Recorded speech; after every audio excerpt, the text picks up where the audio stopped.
Welcome everybody to Den Excelsior, the mostly Marvel podcast. Nice. I'm your host Ricky. With me as always, Dennis. What's up? What is up? It's episode 195. Third week of Peacemaker. Third week we'll be talking about Peacemaker.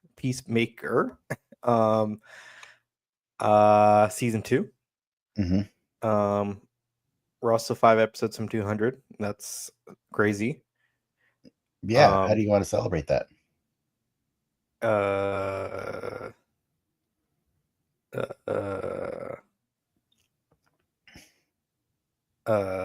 Drugs. Oh, okay. I thought maybe we'd have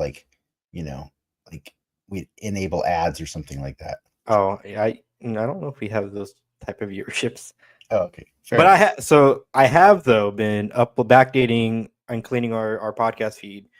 You can find us on Spotify as a preference, but wherever you find your podcast.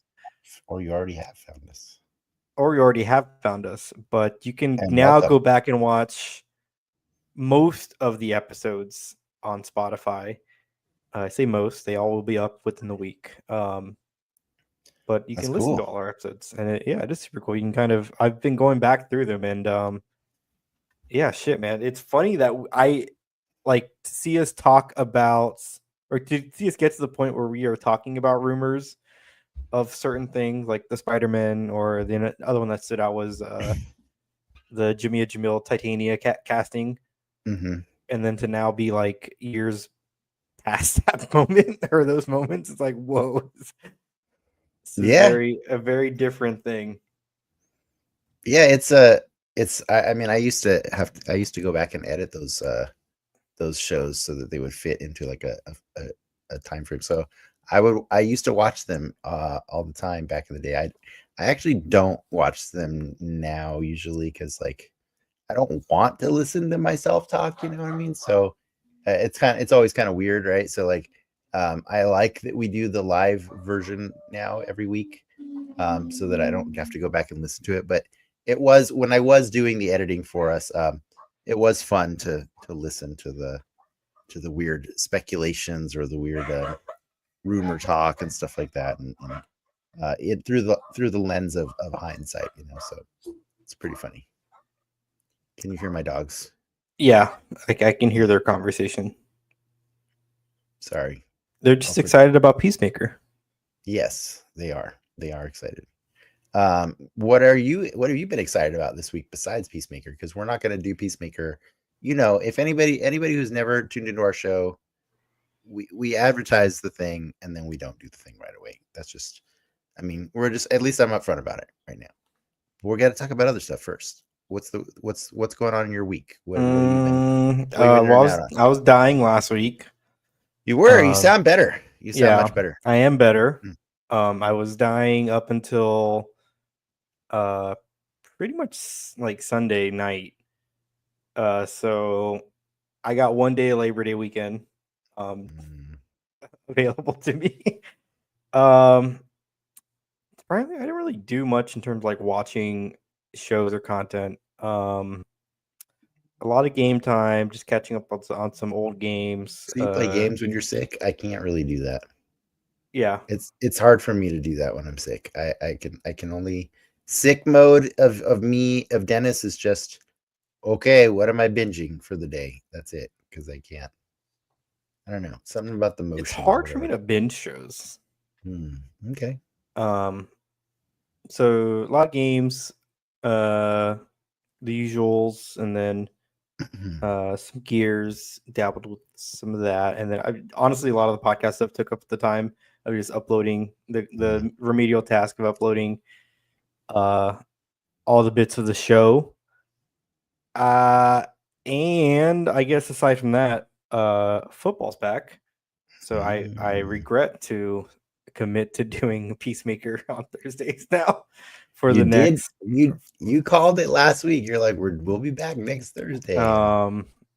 So I get to miss out on that. But it's, sports. We'll wrap it up fast. That's all. The game's already on. They start at 5. Okay, gotcha. I see. But yeah, I mean that's my wrestling, right? So to your WWE. So it's fun to have that part of my life back again. Yeah, I don't prefer WWE live though, because then I have to watch more commercials. That's my issue with it. I did watch Did it you live. watch the Paris thing? I did. I watched Clash in Paris, and then on which started at 11 a.m. because it's Paris local time. And then I watched Raw, which was also still in Paris on Monday at 11 a.m. And it was weird. It was weird to watch Raw at 11 a.m. for sure. But it was weirder that it was 3 hours long. It was basically almost a premium live event. And I'm not gonna lie, it was more entertaining than the premium live event was. I would say the best part of the PLE was the first match, Roman Reigns versus wait, who did he fight? Big Bronson Reed. That fight was hilarious. It was awesome, and it was 50 minutes long. Everything else was entertaining. I did love hearing the audience. Like the WWE's been saying how, like, for some reason they have learned that the French really love their program, and so it was really cool to hear the crowd for both days in a row.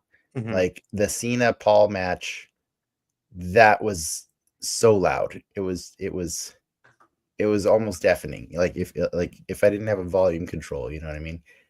It was really cool. But yeah, no, I was sad when at the end, towards the end of the stream on Sunday, Michael Cole tipped his hat to the fine fellows at Peacock, and I learned after Googling that because they scheduled some extra events throughout the year, they contractually met their obligations for PLEs on Peacock ahead of schedule. So there are no more. I thought Peacock was going to run until the rest of the year, and then the ESPN deal would kick in January. Not the case. That was the last one on Peacock. From now on, you got to watch ESPN Wrestling Bundle to get your PLEs, your premium live events, starting September 20th. That's kind of a bummer. Yeah, that's the new app. It's kind of weird, dude, because like making WWE being on ESPN or whatever makes sense to me, but they're still like pushing Hulu, and it's like you guys like publicly announced you're gonna kill Hulu. Like why still, like, you know what I mean? Yeah, I don't know. Well, it's I mean, we're it's cyclical, right? We're coming back to the point where it's just like one service with everything again. Yeah. But I did not stop at WWE. I did some pretty good binging this week. If you're interested. Oh, I was gonna mention I saw some of the bits. They're going to Saudi Arabia next. Who wrestling? Yeah. They were in Saudi Arabia earlier this year, so I wouldn't be surprised if they go back. That's where it was. The women's costumes during that event. So I guess it's a whole thing I learned about from the last time they went earlier in the spring. WWE tries really hard to push the comfort levels of the culture a little bit each time. So each time they try to be a little bit more, I guess, err a little less on the side of caution each time with the way the women are presented. But when they started, the women had to wear full coverage across everything, like even their faces, and then eventually they got their faces to be shown, and then eventually it's working its way down to the goal is let the women be dressed the way the men are dressed, right? Which is wear whatever they want. But at first, when I first saw that, I was really thrown off because I'm like, why are you supporting this? And it's actually not that they're supporting it, they're trying to be a force for change. but they're understanding that change is a gradual thing. You have to, you can't impose your will on another culture just all at once and hope I don't know. that works out. You know what I mean? The amount of money they're getting, I'm sure they're more than happy to Well, make a I know they're getting paid, but I think it's a cool thing that their goal. No, I'm talking about the money WWE's getting. I know. Not necessarily I know what you're saying. performers. Yeah. But I think it's a really cool goal that they have to, normalize the things that the rest of the world are comfortable with. You know what I mean? I think that's a really good PR spin. Yeah, it can be both, Ricky. Two things can be true. But I do like seeing that each time they go, they're more accepting of it. Like, I mean, it's really weird to watch the audience like barely makes a noise when the women are wrestling too, compared to the men. Like, it's, But anyways, I was trying to move off the wrestling, and then you brought it back to the wrestling. I finished Severance.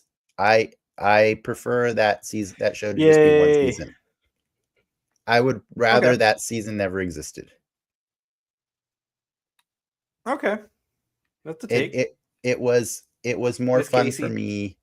It was more fun for me just having the first season, even with the cliffhanger of the first season, than having it go all over the place. I think honestly, the Ortbo is where the show lost me. And then there was too many episodes after the Ortbo that just felt like, what are we doing? And then like I was super upset at the 8th episode because I thought, because the first season was 8 episodes long, I thought the 8th episode was going to be the season finale. And I was like, are you seeing this? What is happening here? And it was all about Miss Cobell going to visit her hometown. And I'm like, how are they finishing the season right now? And then I stopped the show for a minute, went back, looked, and I found out there were 2 more episodes. And I was like, all right, okay, I'm less mad. You could have found that out at any moment. I could have, but I just assumed that, they would maintain the same length that they would have. Say when you assume. Yeah, that show pissed me off. But no, I don't really like. I think. Will you watch a season 3? That's a. I don't know. I only like I told my wife like halfway through that show, through the season, I was like, it kind of lost me. Like, I no longer really care.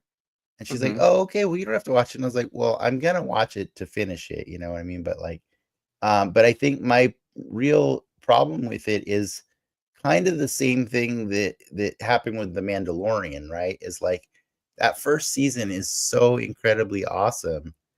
And then the streaming gods are like, whoa, a lot of people like this show. We need to stretch this out as far as we can. You know what I mean? Well, there was always going to be a Severance season 2. I'm not saying there wasn't, but it feels like there's going to be a Severance season 8 when I watch that season. When I watch season 2, I feel like there's not going to be an end anytime soon. And that's what I don't like about it. That's the difference between Mandalorian season 1 and season 2. When Mando season 2 came around, we're like, oh, so we're just doing random adventures that like don't wrap this story up anytime soon. I have no issues with Mando season 2. Let's just throw that out. Really? I'm pretty sure I have it on recording that you do. Love that ending. Best last episode ever. Yeah. You got to now watch. See on Apple TV. Watch the Godzilla show. I might. Well, it's on my list. That's a fun one. I added it to my list. You got Anna. I don't like the Godzilla movies though. It's very little actually Godzilla in the show. It's just cool to see. But you call it the Kurt Godzilla Russell show. and Wyatt Russell. Fair enough. There's more other monsters than Godzilla in the show. Okay. I also caught up on Alien Earth. Have you watched this week's episode? I'm still behind, but I know what happens on this week's episode. Oh my god! This week's episode was a full-on alien movie. Just a movie, just an alien movie. It's a full-on alien movie in like 54 minutes, and it is awesome. It is so awesome. I also am catching back up on Twisted Metal, which I think it's a season started right before Comic-Con or right around Comic-Con, and so I kind of like let it go. That show is so much better than it should be, especially produced by Sony. It should be way worse than it is, but I got to say, like Stephanie Beatrice, It Anthony punches above its Mackie, weight. it does. It punches above its weight, and it's Madison. Oh, Madison is a gem in every scene she's in that show. And Yeah, no, Metamorphose in that show. yes, I finally got to the episode where the tournament actually was beginning, and they started driving their cars and shooting the guns at each other, and I was so happy because people were dying, the cars were getting shot with missiles. Like I was like, God, it took too long to get here. It reminds me of like the Mortal Kombat movie, you know, like the one that came out a couple of years ago, and how like it ends with like, oh, it's time for us to do the tournament next time. Yeah. And you're like, what the hell? Like, yeah. It's I mean, good. it's hard to, like, when you do Mortal Kombat or Twisted Metal, when you make movies of these IPs that are very simple at their core, you just got to do the thing, right? You got to do the thing soon enough that people will still keep wanting more. Yes. And then lastly, I actually have been finally doing the thing, and I've been watching Sandman season 2. Oh, I've only watched the first episode. You what? I've only watched the first episode of season 1. Oh, season 2. I have no. Oh wait, you never watched past season 1. I have no interest in that show. Season 2 is pretty great, but it's funny because I kind of started watching it this time around by myself, and then like Lindsay jumps in and out because the thing is like, and I'm not faulting her for it. Like I totally do it all the damn time whenever we watch something Marvel or DC or whatever. But you know, she read all those books many times over, right? And Neil Gaiman's the Sandman.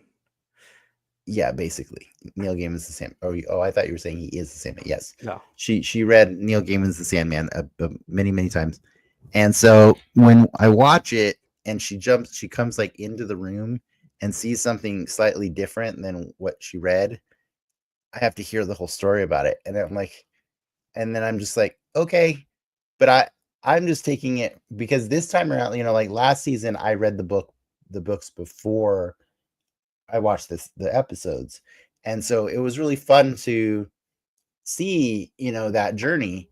But I think this time around, I felt like it'd be more fun to just watch the show without reading the continuing books. Also, because you know, there's only so much I want to support Neil Gaiman. Okay, I was waiting for you to get there. It's like, yeah. So I'm like, can I just watch the show and not do that too?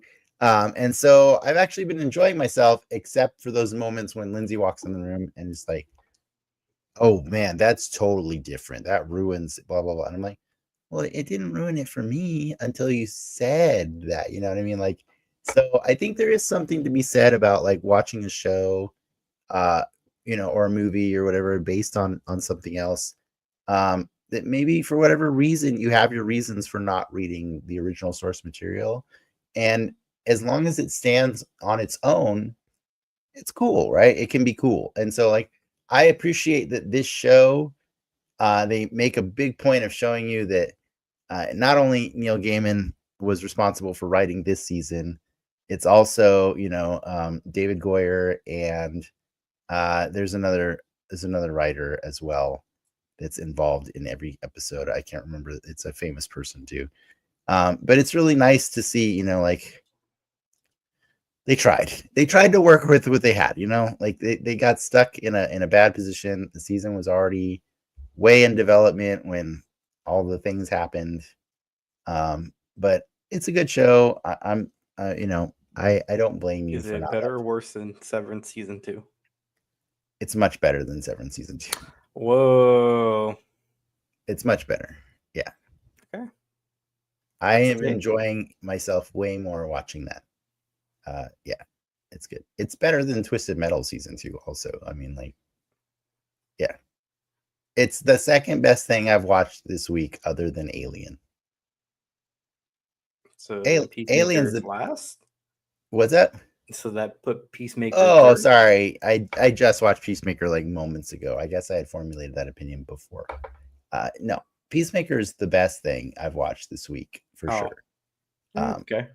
I I I enjoy Alien Earth a lot, but it runs a little long in the tooth sometimes. You know what I mean? Like I appreciate the brevity of Peacemaker. The 30 minutes, you know, it's nice. It's nice. In this Enlightenment, I guess Renaissance era of Predator and Alien as separate entities, do you have the desire to cross the streams again? No, I don't. I don't need that to happen for many, many years. Many years. Yeah, wait till it gets stale and then we'll consider that. You know what I mean? But it's just getting fresh again. Like I think there's a lot of fun explorations that are happening on in the Aliens universe and the Predator universe. Let them be their own thing for a while before we have that conversation. You're bringing that up way too soon. Way too soon. Okay, well, I'll phrase it this way then. In Predator, the last piece of Predator content that we saw, they tease the return of Arnold and Danny Glover. Mm-hmm. Do you want that to happen first, or to bring in some aliens first? I think I would rather see where the Predator Killer of Killers story was going on its own. Like, I think that'd be cool if it calls back. I think that's the one thing that Predator is notorious for not doing is callbacks to the other movies, right? Like, yeah, none of them are really connected. Prey was the first time we ever saw a callback to a previous Predator movie with the gun. Yeah. And so I think it's kind of interesting to see a connective tissue. Sorry, I should clarify. Predator 2 does reference the mission that went wrong. That gun pisses me off so much because, like, the Predator comic where it's from originally, it's Blackbeard's gun.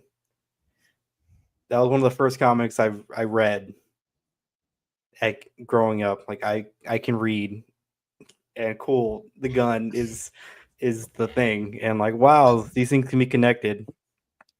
And they rewrote that shit twice over now to this uber MacGuffin that's getting all the love. I wouldn't say it's the uber MacGuffin, but it's a cherry on top. It's shown up too much for me. Yeah, but it's not a MacGuffin. It's just like there. It's like the trinket. They don't even know they want it until it's given to them. You know, no one wants it. It's like fair enough. Yeah. But yeah, I think that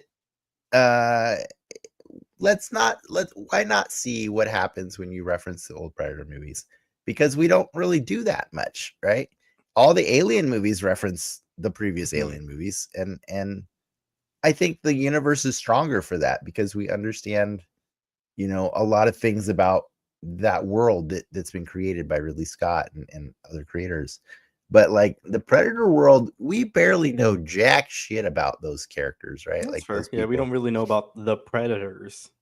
We just know the very small part of their life that we get to see, which is they like to come to Earth and hunt people. That's it. There's got to be more to that, and I know there is. I know there's a rich history of comic books, so I'm not. Predator I'm being devil's advocate. I know there's way soon. More. Yeah, let's do it. Yeah, but there you go. I think that was a pretty long list of things that I covered this week. Yeah. I nerded out pretty hard on a lot of things. Let's continue the nerding out on with some news.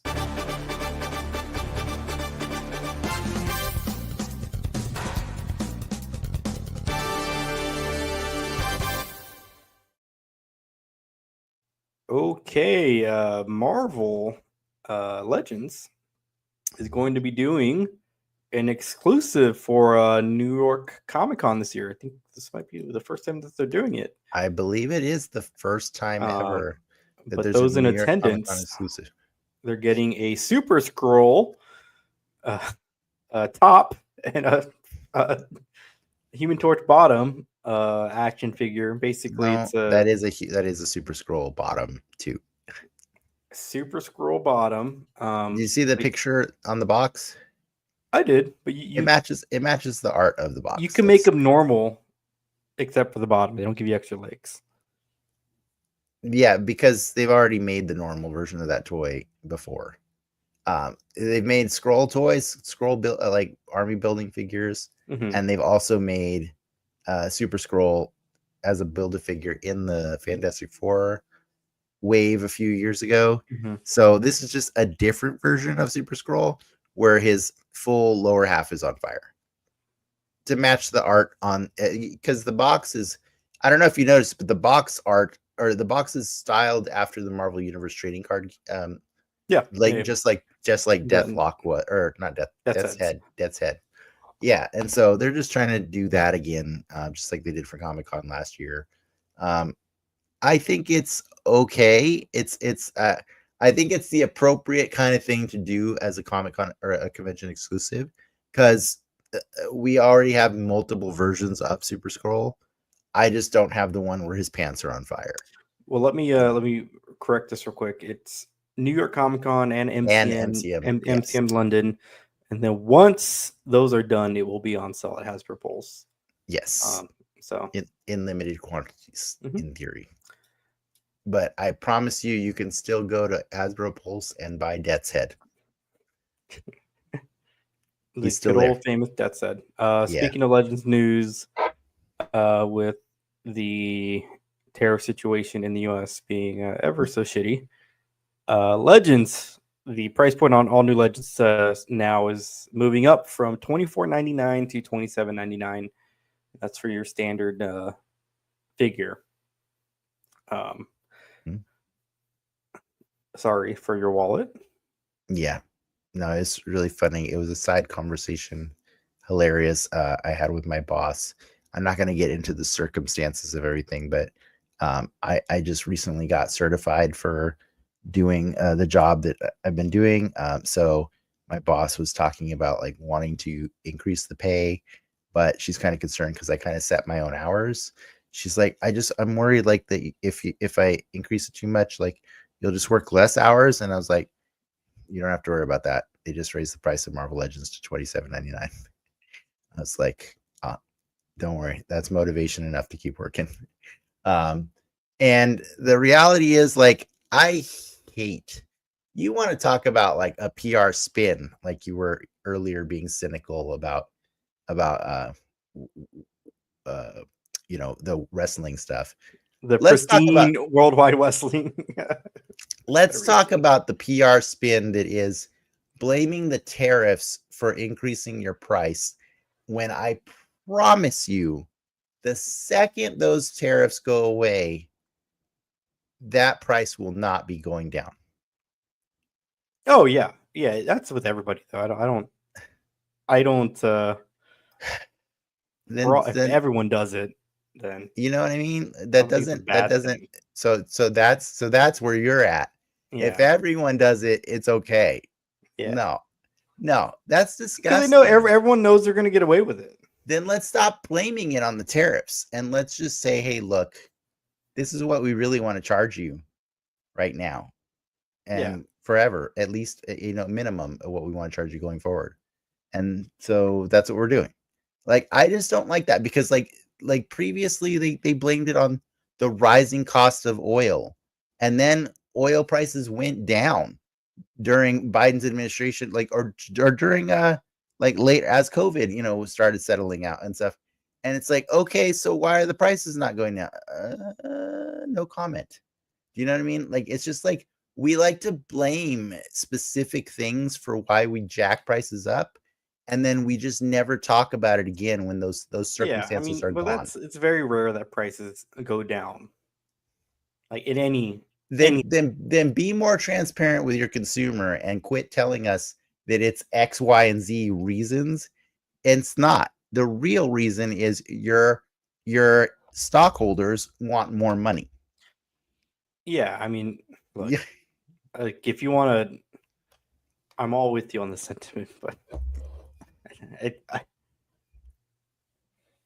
I just don't. I don't like how much we get. Capitalism lied is a to. bad thing. Yes, but I think what happens is if we're complacent and we accept the dumb reasons they give us, like at face value, then we start to become,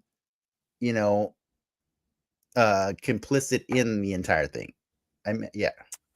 I mean, listen, if you want to take on capitalism, I think a lot of people have been trying to take on that fight for a long time.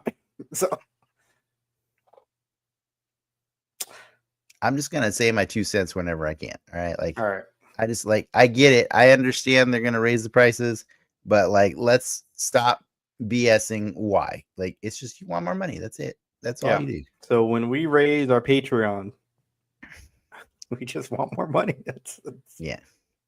There you go. So now I got to work more hours to pay for my toys, and that's fine. Yeah. Whatever.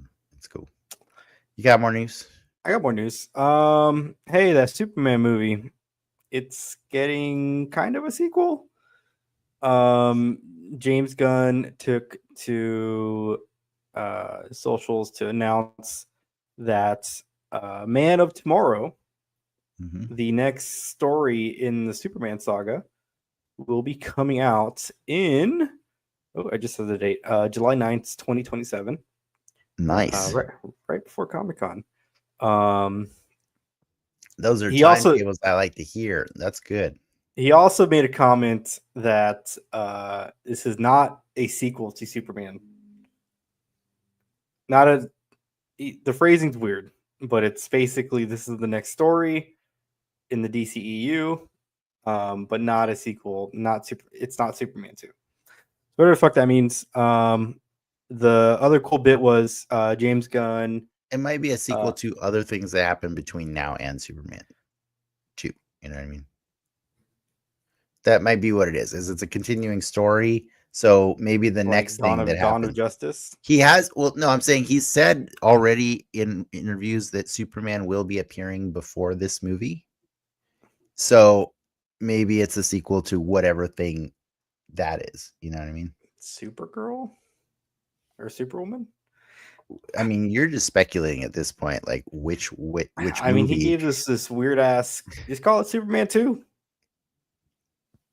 The piece of art he shared is a piece of original art by Jim Lee, by the way, showing the current Superman along with a Lex in a power suit. Can we just be real here and acknowledge that either Jim Lee is doing some really horrible copy and pasting, or his skills are falling off? Because look at the size difference on their heads. About the same. No, those heads are not the same size. What are you talking about? They're the same.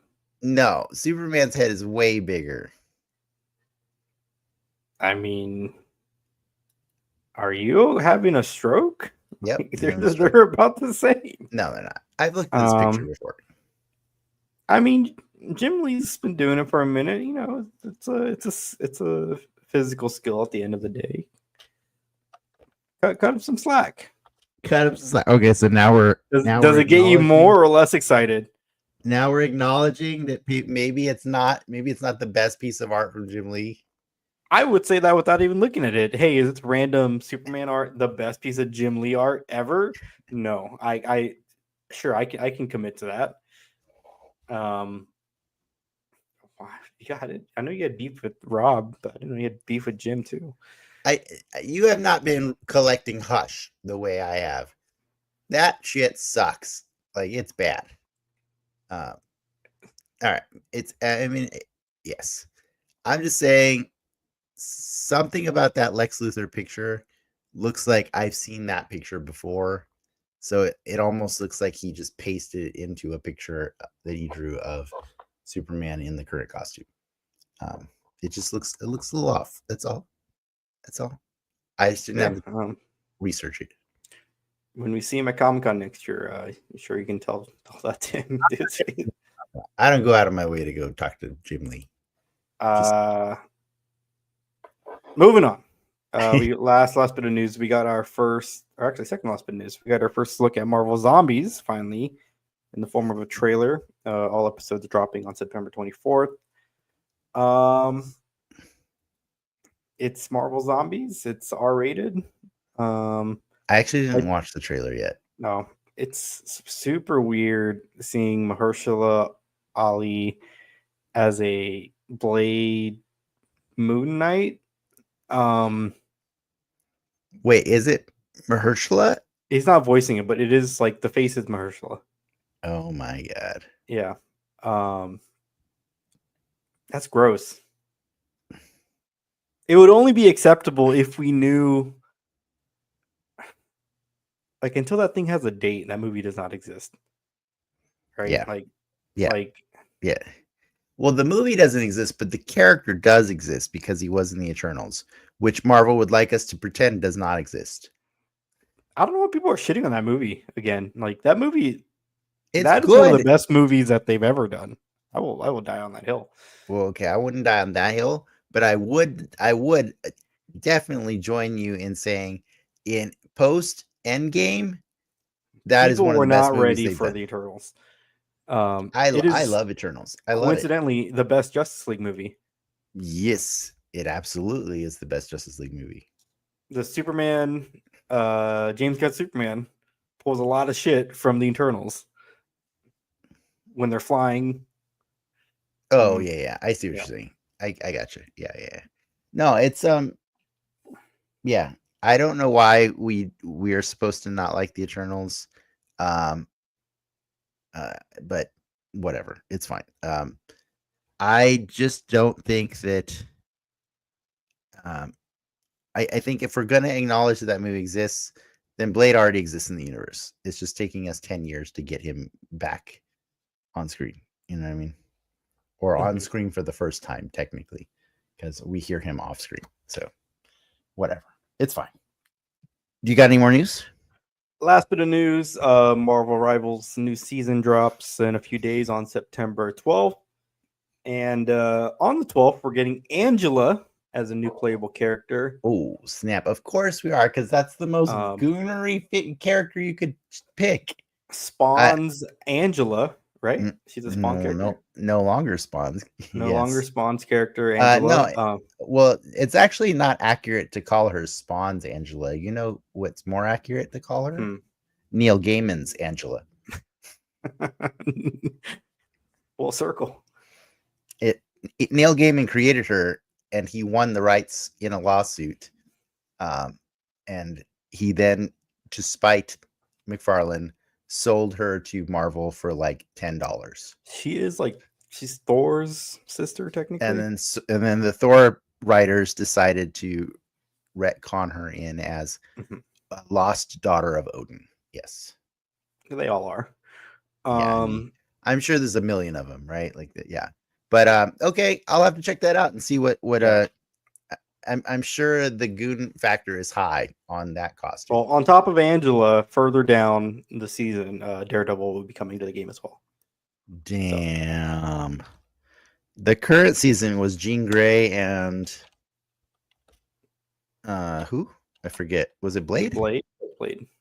Yeah, I think it was Blade. I'm looking up this Angela picture right now because she's pretty buff. She's like Zarya buff.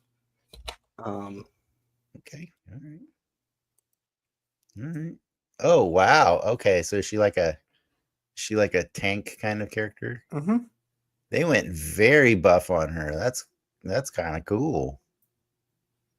All right, that's not where I expected them to go with her, but I kind of like it. It's a more responsible, I guess, take. Well, let's be responsible and move on with the show to our spotlight.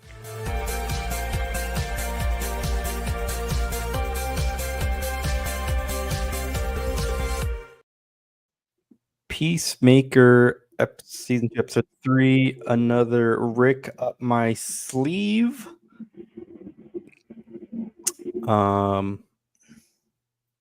Thoughts, comments, concerns.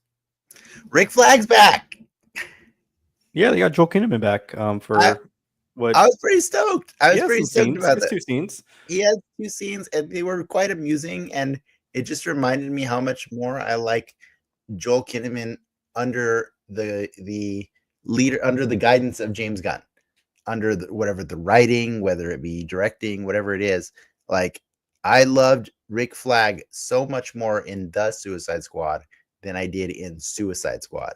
So it's nice that once again we've added, a little bit more um, of the backlog of DCU stuff into The the universe. ickiness levels that I've been complaining about go down. I think because they're putting in the work, right? Up Yeah. until now, it's been very show and tell, and reusing the footage, right? Or They're tweaking going the or footage. tweaking the footage, and now they're going in and adding in bits with these characters. I mean, we get a pretty big nugget at the very beginning that him and Harcourt were an item. A secret item, because he was actually dating June. Was he referring to Enchantress? Or yeah. He that was was dating Enchantress in the Ayers movie. was They he? were yeah. Oh, I That's don't his whole remember. new. That's I don't. the Angela Waller. Amanda Waller. Amanda Waller's hook into him, right? Or his. She obviously couldn't put like a bomb in his brain, but she had. I kind of forgot that. Yeah. I tuned out a lot of that movie. Cara Delevingne's Delevingne. Yeah. Delevingne's Enchantress. Okay. So they technically added a few elements from the Ayers Suicide Squad into this universe now. Which I mean, see where it Margot gets a little muddy. Yeah, see. So now Margot Robbie Robbie was already in the thing, though. So yeah. You get Killer Crocs in the thing. You get a Deadshot. Well, you don't necessarily get all those things, but we get an acknowledgement that Enchantress existed in some capacity. She could be played by a completely different actress. She could look completely different, but we're at least acknowledging an aspect of Ayers' movie. So, but I think as long they're going to cherry pick however they want, and that's fine. I'm not mad at it. I'm not mad. I'm just trying to like put the pieces together. It's like if you bought a puzzle and it could be put together multiple different ways. You know what I mean? That'd be a very shitty puzzle. Or it'd be awesome. No, it's a shitty puzzle. Awesome. But look, they're putting in the effort, and to get him to come back to do these scenes to flesh out. Yeah, pretty big moment, I think. But now he's alive too, right? Yeah, now he's alive in this other universe. Some Best cool stuff ever. Mm-hmm. I think the episode itself was okay. It was fun to see Chris, play around with his role. I'll give credit where it's due, because I think we in this discussion we could easily gloss over this, and so I'm going to put it out there right away. I think the best thing this episode does is show you how smart Chris is, because I don't think I've ever had a game plan for how I would go about interacting with people if I found myself in an alternate dimension where they think I belong there. But he was pretty slick at getting the answers he needed in pretty much every situation, right? Like, I'm not saying it was the slickest, but he figured out how to find out where Harcourt is. He figured out how to get through security. Like he was bullshitting his way through a lot of stuff, and I think that goes underappreciated a lot of times, that Chris actually is pretty capable of doing a lot more than people assume he can. But I think obviously when it got down to the action of it, that's when he could do nothing but impress people. You know what I mean? Like, he is a superhero. He's more than an average man. If we keep on this track, right? Whatever, Peacemaker season 2, Chris saves the day again, right? Yeah. does he extend to the Justice Gang? You know what I mean? Like, does he ascend to the does he Justice Gang? ascend? Like I try to. Do I want John Cena's Peacemaker to continue? Of course, this season's been fantastic so far for the most of it. John Cena's great, but I think when I start to see him with like these other, gods, like that's where I start thinking like, oh, I don't know, like where he fits in. But I think you're losing track of what we've already been presented, which is the Justice King is not somebody he wants to be part of. Right? We already got that answer. We got that answer the first episode. Well, even he doesn't want to be part of that.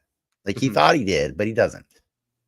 Right? So that's not the direction he's going to go. That said, like as much as I enjoyed this episode and I felt like it was a really strong callback to like, or not, homage to RoboCop, like that entire hostage scene at the DMV where they're Joel Kinnaman's RoboCop. No, not Joel Kinnaman's RoboCop. Peter Weller's RoboCop. It felt like that. I was waiting for Peacemaker to honestly like Kool-Aid Man through the walls and kill like a guy, but that was a cool scene. But as he's like murdering these people, I'm like, yeah, he would look super weird with a Superman in the scene. You know what I mean? That's interesting that's where your brain went. My brain went, okay, when does the curtain get pulled or the rug get pulled out from under him? Because he's pretty convinced this is the best dimension ever. But like housing and development just got bombed last week by the Sons of Liberty, and now they're attacking a DMV. And I can't help but wonder what's up with the government in this universe. What are they doing that's so heinous that these people are going around destroying all of their properties, unless the government is the bad guys in this universe? Oh, I 100% think, and everybody who works with them, like the Peacemaker and his family, are also bad. And they just look, it's obviously not best dimension ever, right? Are we in agreement? People of color in that universe. Have there been none? Are you right? You're right. There have not been any, have there? Like, yeah. It's funny. My favorite. You play the Wolfenstein games. I played the original ones. Yes. The newer ones do a really good job of like, it's obviously alternate reality games where the Nazis win World War II, right? At least in the newer games. And they do a pretty good job of showing reminding the player that like half the country was kind of down with like the Nazis winning. Yeah. Like up until, well, I don't know, get crazy, but like there is a certain sect of people in this country that through their beliefs, their shitty beliefs, were pretty okay with what the Nazis were doing. Okay. And that's kind of what the vibes I got from this universe. Okay. All right. So you were thinking the same things I was. Yeah. It's like there is something Chris is missing here. And it's gonna blow up in his face. And it's like I'm just looking at what they're presenting to us right now. And it's like, okay, Peacemaker goes around clearly murdering lots of people, but you have kids that are crying so hard because they love him, and women flashing him in cars and stuff. And I'm like, I don't know that Peacemaker should be idolized as much as he is in this universe, unless this universe is a little off kilter. And so I don't know that, I have not been taking receipts to see like if there are people of color in this universe. But if you were paying attention, and that's cool. That's an awesome thing. Let me clarify. That comment is not out of pocket if you watched the first season. Oh, right. Sorry, yeah. That Peacemaker's dad is a known Klan member. He's a known Ku Klux Klan member. He is the Ku Klux Klan. And in fairness, the first question we asked at the beginning of this episode of this season, when he found this other dimension, is, but wait, is he racist? And we asked that question, the show is not asked that question, and it's almost the fault of us that we're not challenging more, that Chris is not asking that question, because Chris is so like mind blown that his family is alive in this universe that he has failed to ask the very simple question, but wait, are you racist? And it hasn't come up, probably because this utopian society has already eradicated all the brown people, which is super gross. Utopian or dystopian? Well, right, but he thinks that's what I'm saying. He thinks it's a utopia, but it's going to obviously going to come crashing down like very soon. But that's what I'm saying. I've never seen a group of military trained people so desperate for change that they're going to go blow up an entire DMV. I'm just, it's a little, I question it. I question what's going on here, so, but I think that's what, James Gunn wants us to do, is question the things that were being presented, because, when Chris says best dimension ever, he clearly doesn't have all the facts. He just has enough information that he's happy with it, but maybe, what that's not Chris's strong suit. Right. And in fact, when I say maybe, I mean, we know that, right? Like, we know that from the Suicide Squad. Well, yeah, I mean, the trauma built in with the loss of his brother, and then he gets to spend time with his Malcolm. Chris doesn't ask the right questions, right? That's kind of why he ends up killing Rick Flag Jr. in the Suicide Squad, right? Is because he believes he's just supposed to follow orders, and his orders, ultimately resulted in him having to kill Rick Flag Jr. But Rick Flag saying, hey, look, we have new information presented to us. We need to change the nature of this mission.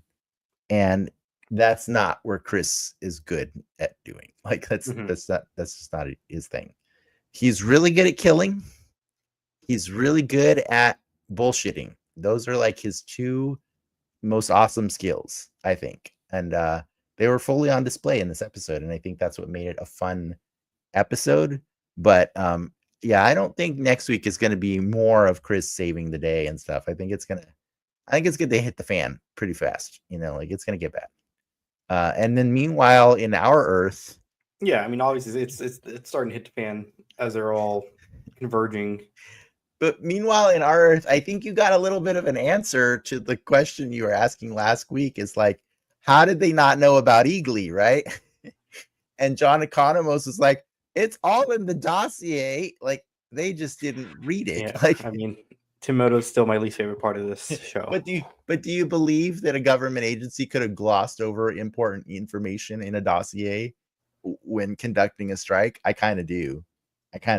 Especially when Tim Meadows is one of the field leaders in charge.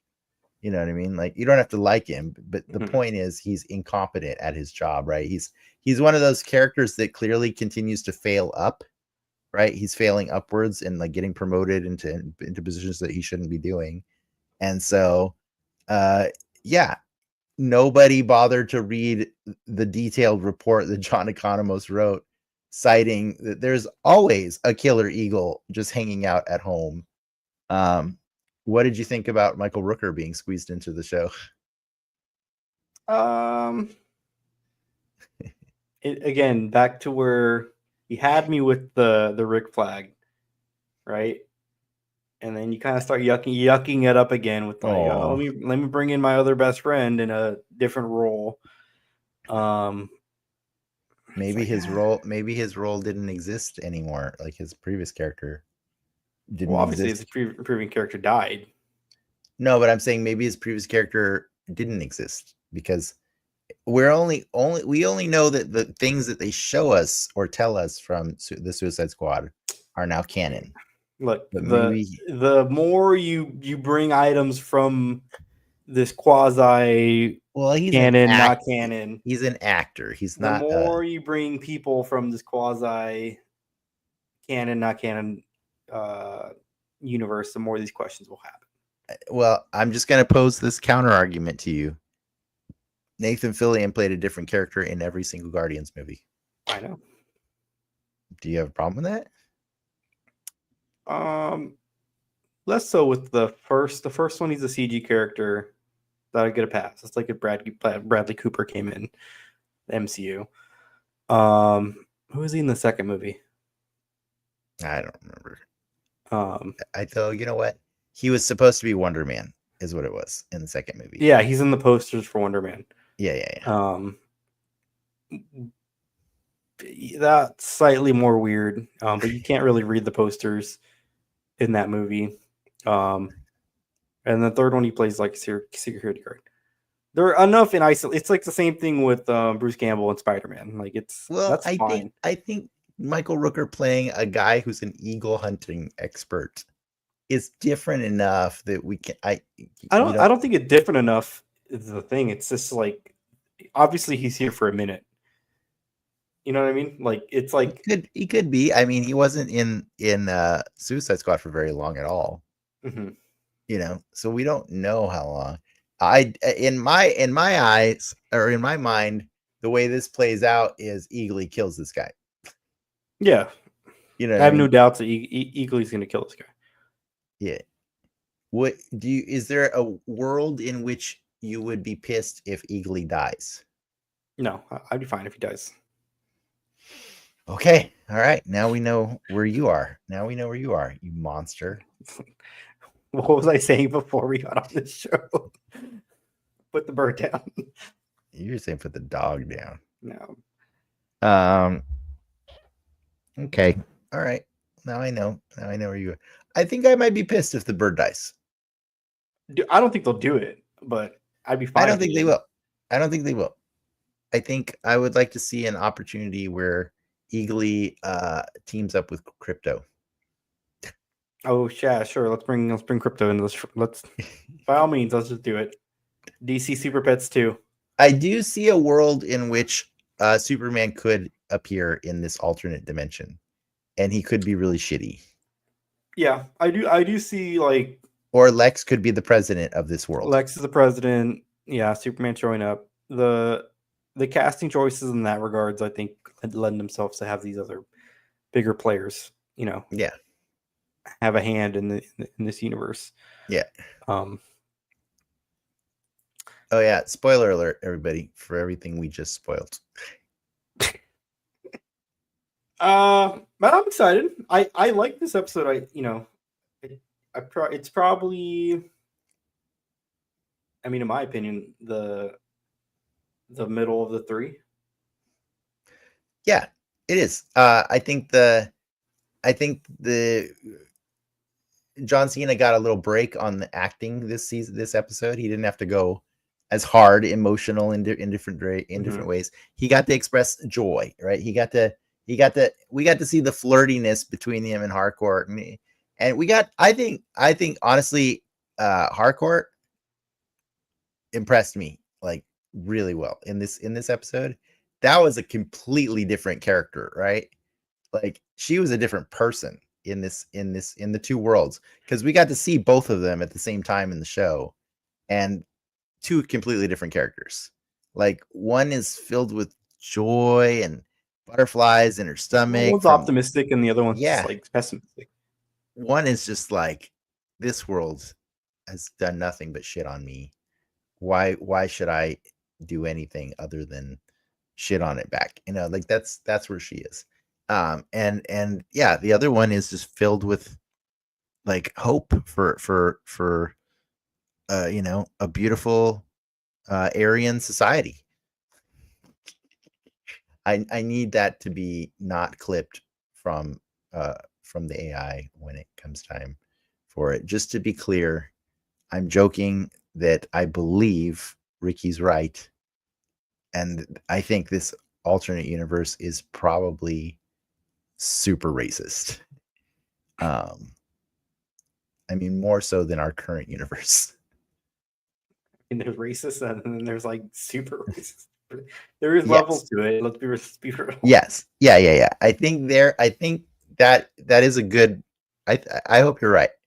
I hope you're right, because that will make us instantly barf when we realize. You know what I mean? Like, I think that'll make Chris at a minimum barf when he realizes how bad this universe is. I will say, I think it's It would funny be that funny like as hell, like if he goes to like a restaurant and it's like, "Man, what does the food suck?" Like, and then it gets weird. It gets weird. But yeah. But I think the one question I have, and I'm only putting it out there because I think mhm. this show has done such a wonderful job at answering our questions like a week later, right? We were definitely like, did nobody know about this eagle? Are you serious? You know, and then here we are. We got answers to that. You might not like the answer, but like it was addressed. It was addressed in the writing. You know what I mean? So here's my new question. Do Chris's brother and father really have no contingency in place for if another version of them comes through that dimensional door? Because I feel like this can't be the first time this has ever happened in any of the Yeah, dimensions. though You know? I hope. I mean, I don't think that'll get addressed next week, but I hope it does because No. like it is kind of like it's infinite, right? That room. Well, I think there's like 100 doors or something like that. Um, I think they're numbered, but it's still a lot. It's they still a definitely lot. the doors weren't a thing in the first season. Yeah, I don't remember seeing the doors. I think that's the trick, right? He kind of expanded on it this season. But like my point is Oh, like that.